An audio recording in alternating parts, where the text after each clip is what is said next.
So good evening, everyone. Good evening, everyone. So we're going to get started. Thank you all so much for coming. Tonight is a very, very special evening. On September 27th is National Gay Men's Day. And so in commemoration of that this evening, we are going to honor Black gay men tonight. And we're going to do that through reflection, through discussion, but we're going to have some very important pieces that we want you to take part in. If you look at your seat, we have supplied you with note cards and pencils. So anything that sticks out for you for the night, make sure you jot that down. There's going to be an opportunity for you to be able to share some of that. So we ask that you do that. But without these folks, this would not have happened. So I want to just take the time to recognize some of my colleagues before we get started, because it is they that allow me to be able to do the work that I do and the work that I think I have always wanted to do, and they give me that platform. So I want to first recognize a lady who is just such an ally to our community. She's hardworking, has excellent work ethic. I get to work side by side with her every day. She is my boss. I love her to death. So Cynthia, would you come on stage and just wave to the people? So I just love this lady, just such an ally to our community, hardworking. And also, can you just stay here for a second, Cynthia? Also, I want to recognize Jim Pickett. So Jim Pickett has been a warrior in our community and is an advocate for, can I say it? Yeah, please. Booty health. Yes. So if you all have heard of anal microbicides, he's the king of anal microbicides.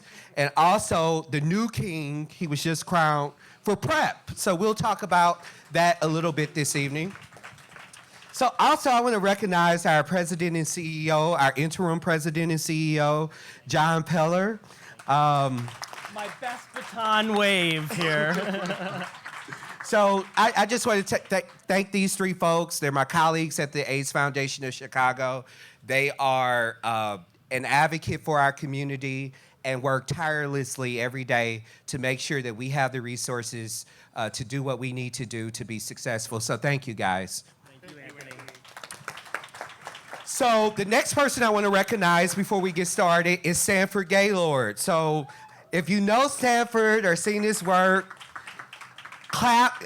Also, before you come on stage, Sanford, let me say this. People are putting a lot of work into their performances tonight. So with Sanford coming on the stage, I just want to do a test run of if you see something and how you enjoy it, I want to see how you will respond to it. So Sanford Gaylord.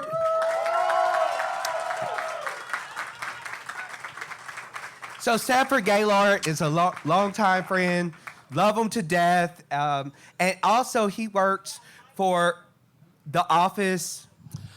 The U.S. Department of Health and Human Services Office of the Assistant Secretary for Health. Okay.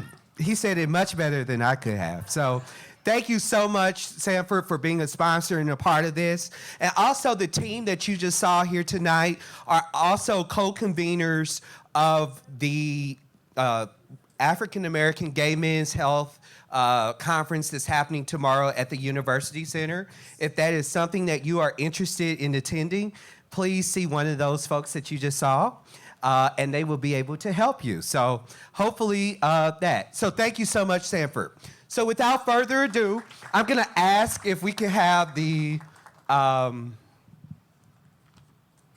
me make sure I got this right. Yes, I did get it right. So the Chicago Black Gay Men's Caucus is here tonight. Let me recognize the folks at the table of the Chicago Black Gay Men's Caucus. Can you all wave? Okay, so the Chicago Black Gay Men's Caucus just started a digital storytelling project for the Healthy is Sexy campaign. And just such an excellent campaign to kind of demonstrate the lives of different black men on the south side of Chicago that have done work in the community. And it's a phenomenal thing. So at this time, what we would like to do is show one of the digital storytelling monologues. And what we would like you to do, and after this, we'll have a little bit of time to reflect, write down some of the thoughts and processes that are going through your head when you take a look at it. And we're gonna invite a couple of you all, only a couple of you all at this point, to kind of share what you thought about that. Is that okay? Okay, so without further ado, can we have Sydney Thomas, digital storytelling monologue come? Before 1985, my life was populated with great friends, good times, fabulous extravaganzas, that's what we called them at that time, and an overall sense that nothing would threaten the party. Weekends started with the Ritz on Friday night, the Warehouse on Saturdays, and Rialto on Sunday. Sprinkled in between the parties were the bathhouses, meeting guys on the L platform, and the occasional serious date. Drugs were prevalent: acid, coke, and speed to get up, marijuana to level off, and poppers to enhance the sex. Also in the mix was work. I often wonder how we maintained jobs, but somehow we did.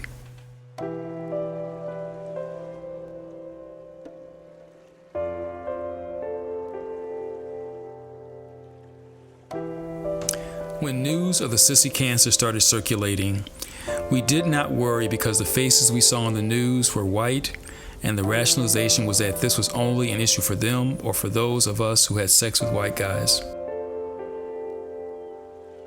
My first relationship was Earl. Met him in 1978 outside of a club on Wells Street. I lived in Milwaukee, but was in Chicago for the weekend. We connected on the street through mutual friends, went inside to dance, and ended up spending the night together. Our relationship didn't last long. I contracted venereal warts from him and broke up after confronting him with the issue, though we remained friends after I moved to Chicago a year later. I was with Earl the night he died. I went to the hospital to see him before a trip to San Francisco. After getting off the elevator, the nurse said she was glad to see me because he was not expected to live through the night. I was tempted to leave, but knew I could not leave him. When I went to his room, a female friend was there holding his hand. I took the other hand. We both talked to him. He was not responsive and was breathing heavily. Within 30 minutes, he took one long breath and then was gone. I had never seen anyone die before, and certainly had never held someone's hand while they made their transition.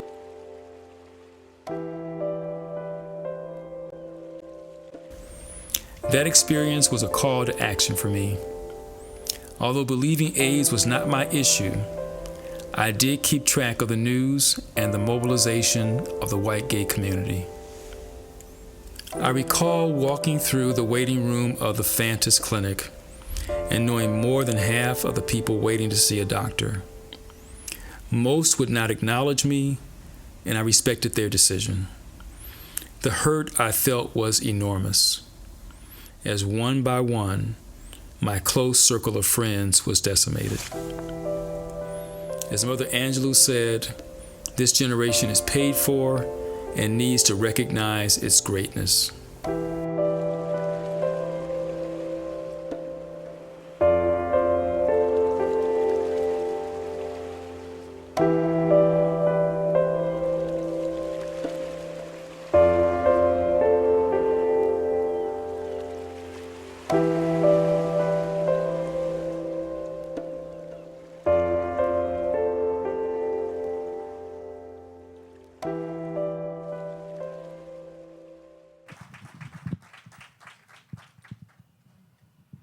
So, before we go into reflection, I was reminded that if you could get on Facebook, Twitter, Instagram, and tag yourself here if you can, and then do a hashtag of SUGT and hashtag BGGR. Got that?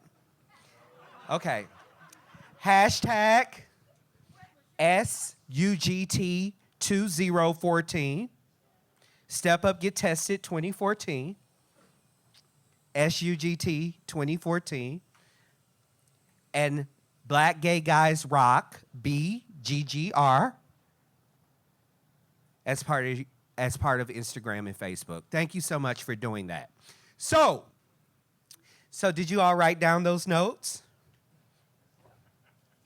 Okay, folks are laughing at me. So if you are comfortable with sharing what you thought about that story and how you interface with it, do I have any takers? If not, we can go on and we can revisit it at the end of the night.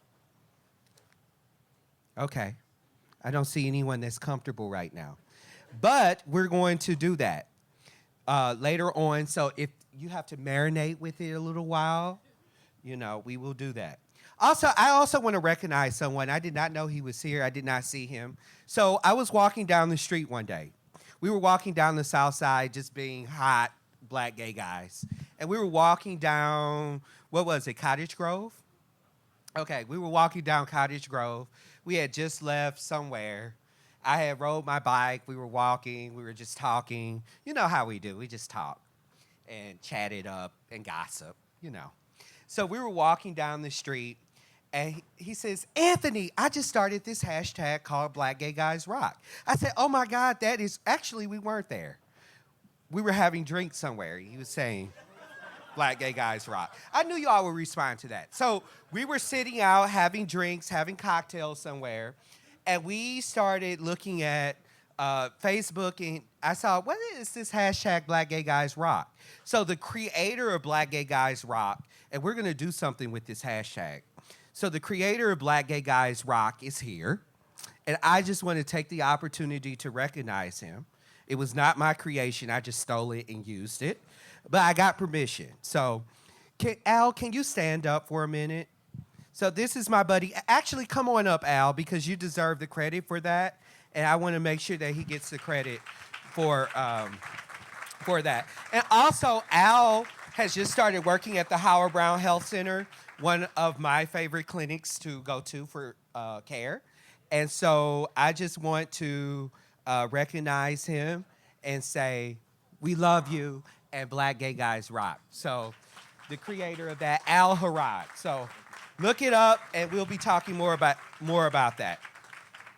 So now we're going to get started. So don't forget to Facebook, Instagram, Adam for Adam, Jacked, Scruff, wherever social media outlet you're on, please hit that up. So at this time, what I would like to do is introduce someone who is absolutely phenomenal. So he is actually one of the people, along with Seed Lynn, and we'll hear from them a little bit later, but he was actually one of the people that was responsible for the historiography of Sydney's and my story, which you will hear later. And he is such a phenomenal talent. I absolutely fell in love with his personality instantly when I met him, and I am sure that you will also. So at this time, I'm going to introduce to some and present to others the fabulous Marquez Rhine.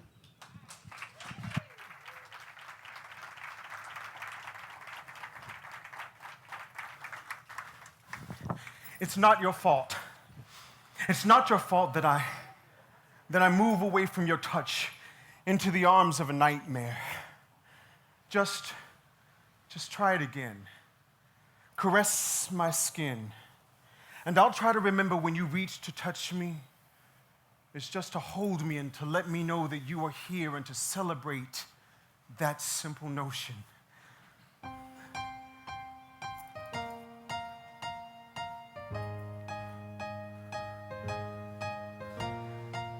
Did you see it? Did you catch it? When you reached to touch me, I withdrew. My skin felt you before you made contact. My flesh had this flash of blood memories. There's this aerosol can, yellow lights, the stench of piss, dark shadows, twin beds, tangled sheets. The aerosol can in yellow lights, the stench of piss, dark shadows, twin beds, and tangled sheets. I go to the bathroom to wash up. I feel dirty. I look in the mirror and there's nothing there, just tears. And I want to stop crying. Toughen up, little nigga. Boys ain't supposed to cry. I wipe my face with wads of wet tissue paper. My hands still sticky, smell awful like garbage. There's no mouthwash to be found, no Dixie cups like back home, no minty freshness of which to speak. So I find this half-empty can of Right Guard deodorant, and I take off the cap. I rinse it out. Swish.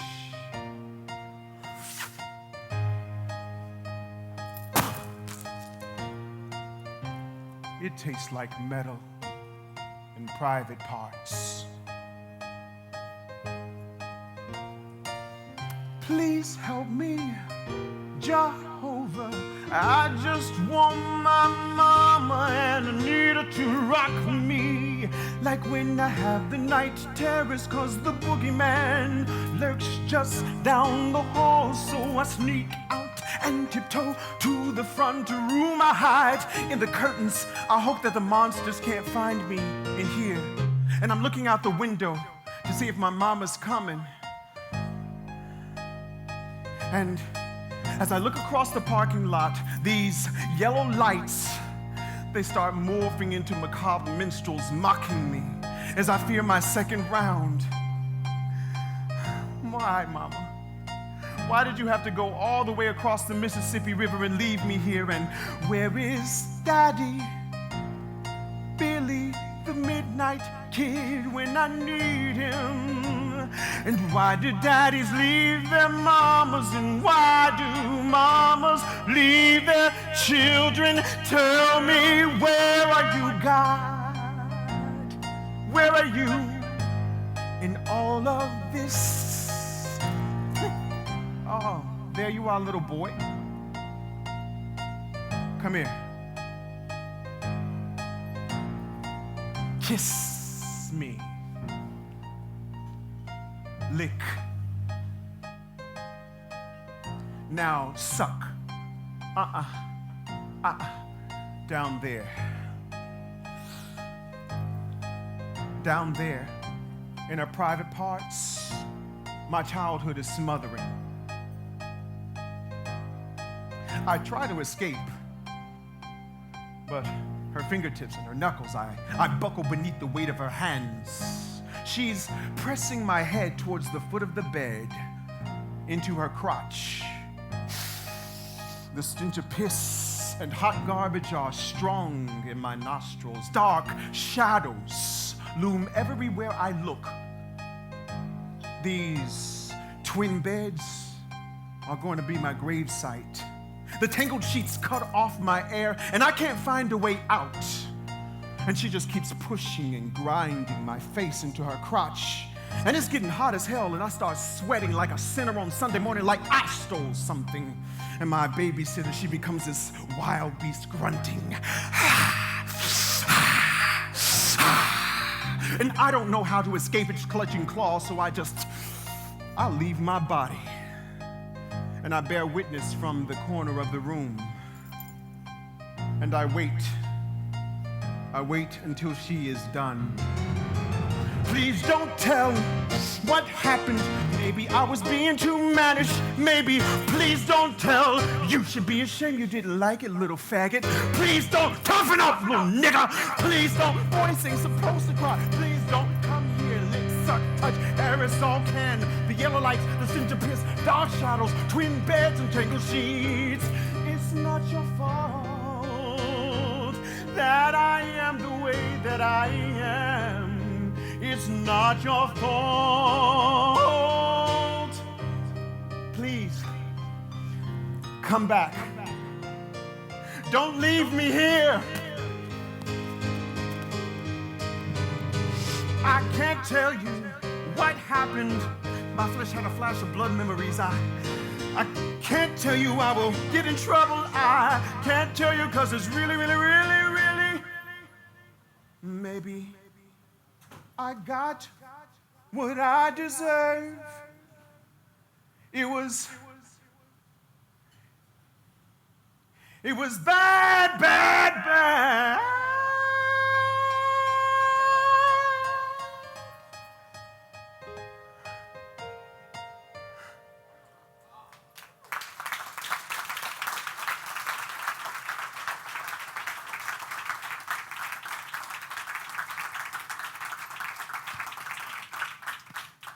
People often wonder why I spend so much time alone.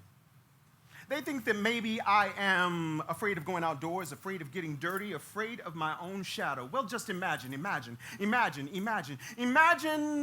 being told that you have no place on the playground, the classroom, the neighborhood, or even your place of faith. Your place of refuge is only in solitude. Imagine being chased by a dust cloud of neighborhood boys, hell-bent on beating you.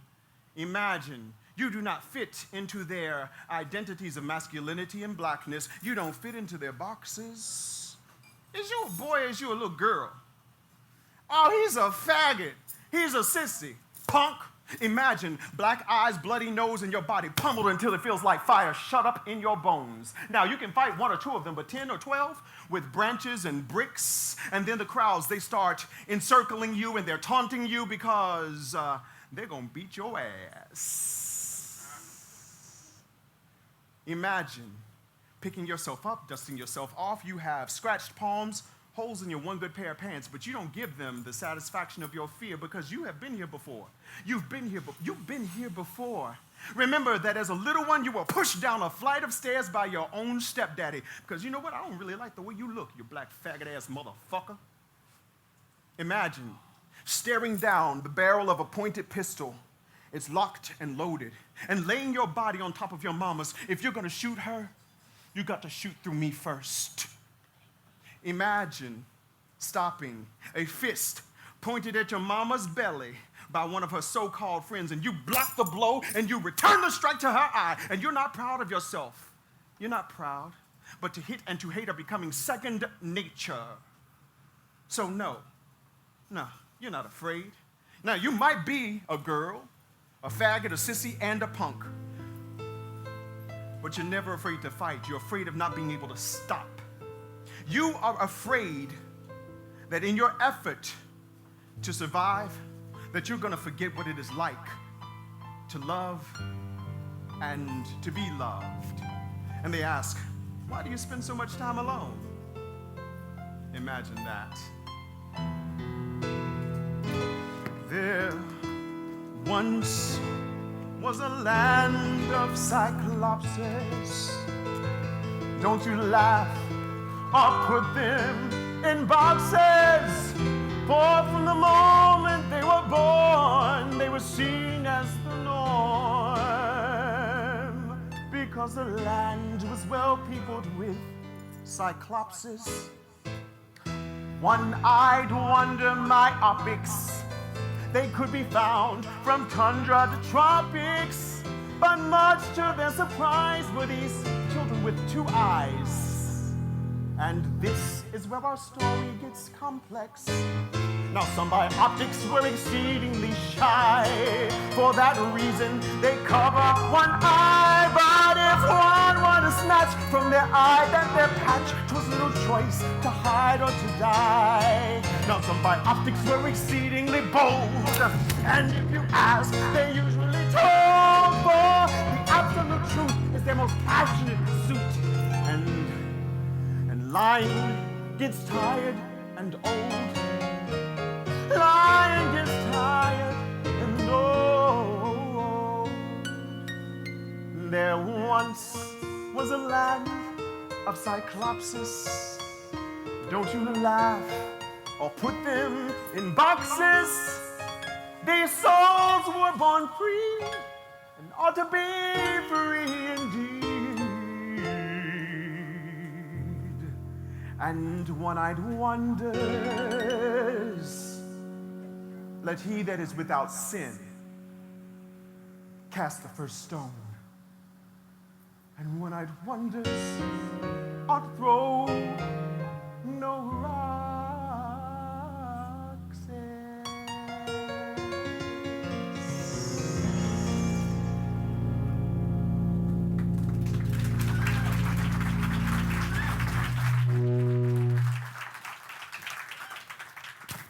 Imagine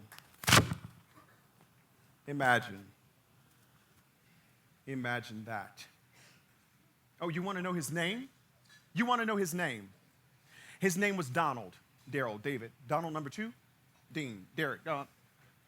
Donald, Daryl, David. Donald number 2, Dean, Derek. Donald, Daryl, David. Donald number 2, Dean. Well, these are the devastating D's. D, Donald. He was a beautiful black man. He was real big with broad shoulders and a real big old D. Deep voice. What were you thinking? He was an aspiring gynecologist, my college crush, and my first time with a man. The sex was sweaty, it was rough, it was raw. And within a few short weeks, he would cease talking to me so he could talk to another tight end. This one was an actual football player. D, Daryl. He was another brilliant black boy, this one from LA.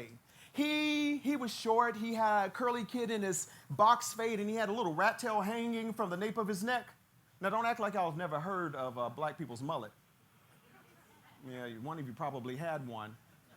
He was a singer, an actor, a dancer, a choreographer, a producer, a writer, a psychotherapist, and an HIV counselor. He was working on his second master's degree, this one in theater direction. And every collaboration we undertook was absolutely magical. Every single one of them, except our relationship. Now, I don't know what it was. Maybe it was the fact that there was no drama off the stage. Anyway, it would land me in the arms of D, David. This ruddy-faced redhead with round, rosy cheeks. He had a big old booty belly to boot. Well, this little white boy convinced me to give him the D, dating status. And for fear of being outed to my family, I conceded. Now, that was the only place where I was not an out, proud, queer black boy, but I conceded nonetheless. Within a few short months, he would start throwing Coca-Cola cans and milk crates at my head, overturning tables. He would start a second relationship with this other black boy, this one from Tupelo, Mississippi. His name was D, Donald number 2. This country bumpkin was so fine. And he was a mama's boy, and he was in the closet. Not only was he in the closet, he was deep in the closet, all the way in the corner, crouched down with covers over his head. He was sweet, though. He was really sweet. And were it not for our sordid history, we would likely have been the best of buds, maybe even boyfriends. So we decided to just be friends with benefits. Yeah, we eventually walked our separate ways. Then there's Dean, this beautiful black man. I was devastated to learn that he would seroconvert during the early part of our courtship, HIV positive. And although we used condoms every single time, I was really concerned about getting back my test results. In 3 months, and at 6 months, negative. I vowed to stay by his side. A year and a half into our relationship, he would test positive for a second sexually transmitted infection. I would get tested again, and this time I would test negative. The hell you say? Then there was Derek. Derek was my Lone Star lover.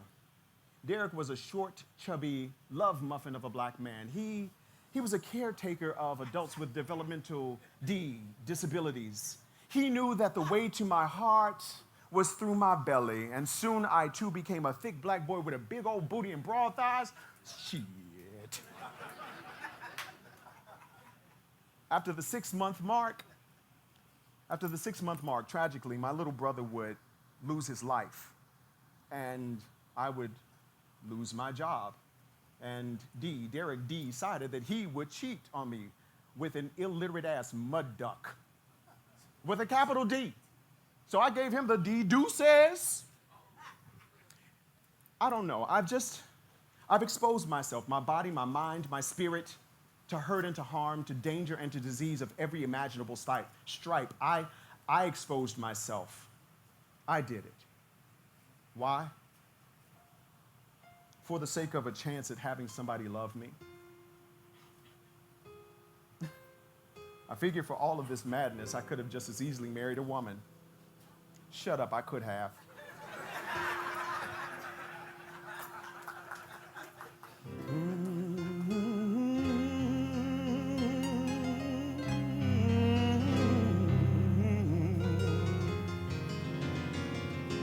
You shall reap what you sow. What you plant, you're sure to grow. So, here we are, sitting on a sofa. This is my mama's floral flea market find. It's covered in dusty rose. That shade was all the rage at the time. And he's sitting side by side, and our knees are touching. And I wonder if he notices that every time I open the door to let him in, that I lose my breath a little bit. Hey, you all right? And then my pulse quickens. Is everything okay? Yeah. I just have a lot on my mind. Come on in. Have a seat. This is a part of the show where we all pray. Would you all bow your heads with me? I'm serious. I don't see no heads bowed. Bow your heads. And we're going to pray. We're going to pray that my 14-year-old boy business does not make his presence known at any point during this presentation, all right? All right, bow your heads, everybody. Shando. Dear Heavenly Father, why am I attracted to my Bible study conductor? Now, this is a young elder from my granddaddy's Kingdom Hall of Jehovah's Witnesses congregation. But his golden, delicious eyes with flecks of brown, they sing to me in a voice as sweet as his own southern drawl. It's drawing me in, saying to me, kiss me. Well, not literally, but in his eyes, I can see. I see the seat of his soul. And to the side, I can see the place of his pain. He's a little black boy.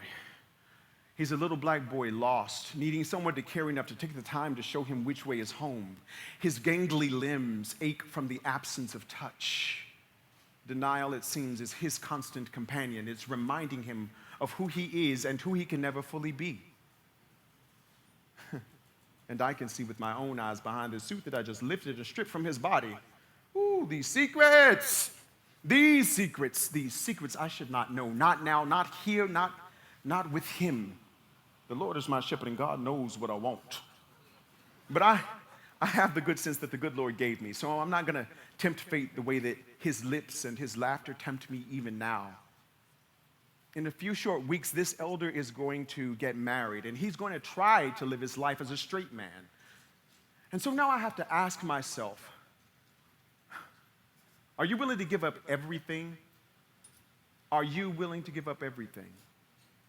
Are you willing to give up everything for the sake of a chance at living your life in the truth? From the age of 5, I already knew that when I grew up, I was going to marry a man and we were going to be husbands. I knew it. No, this was before I'd had an example.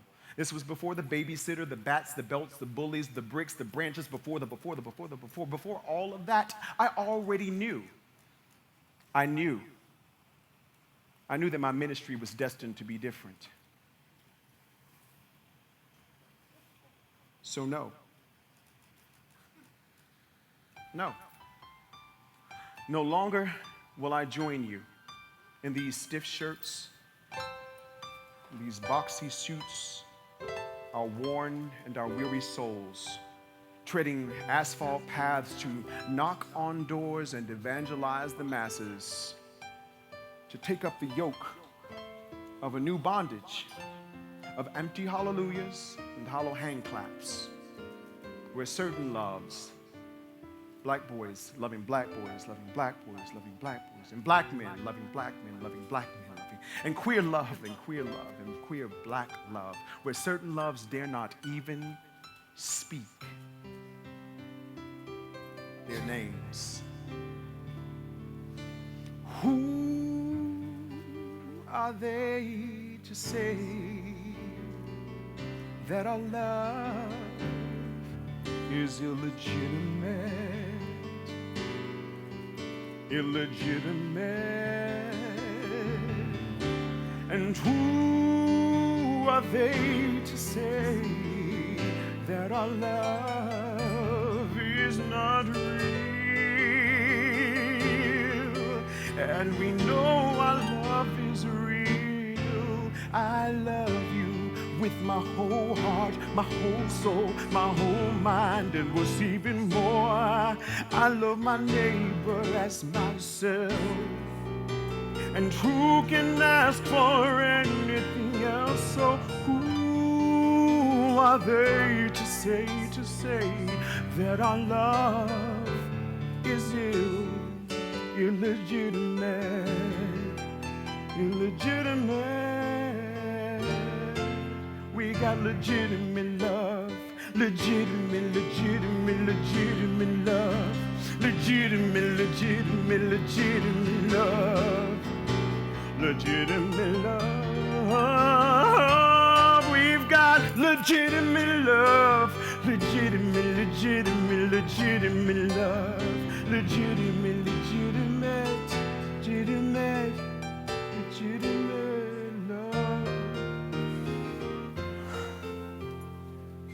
It's not your fault that I move away from your healing touch into the arms of a nightmare. Just try it again. Caress my skin. And I'll try to remember when you reach to touch me. It's just to hold me. It's just to let me know that you are here with me. Just to celebrate that simple notion. My flesh wants to make new memories with you.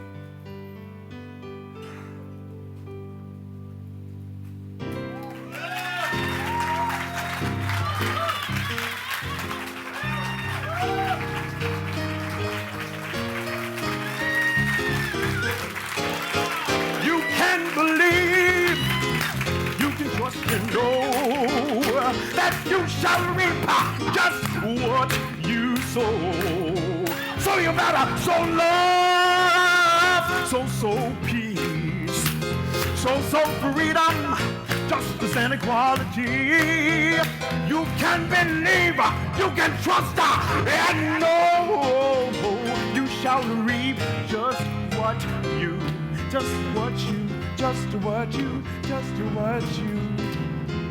sow.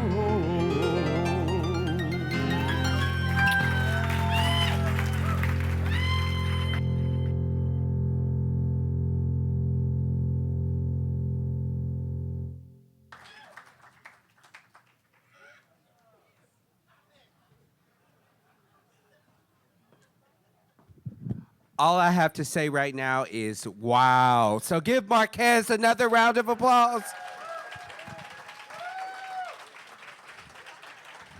So awesome. So now that you see why I'm in love with him, now you all are in love with him. Wasn't he outstanding?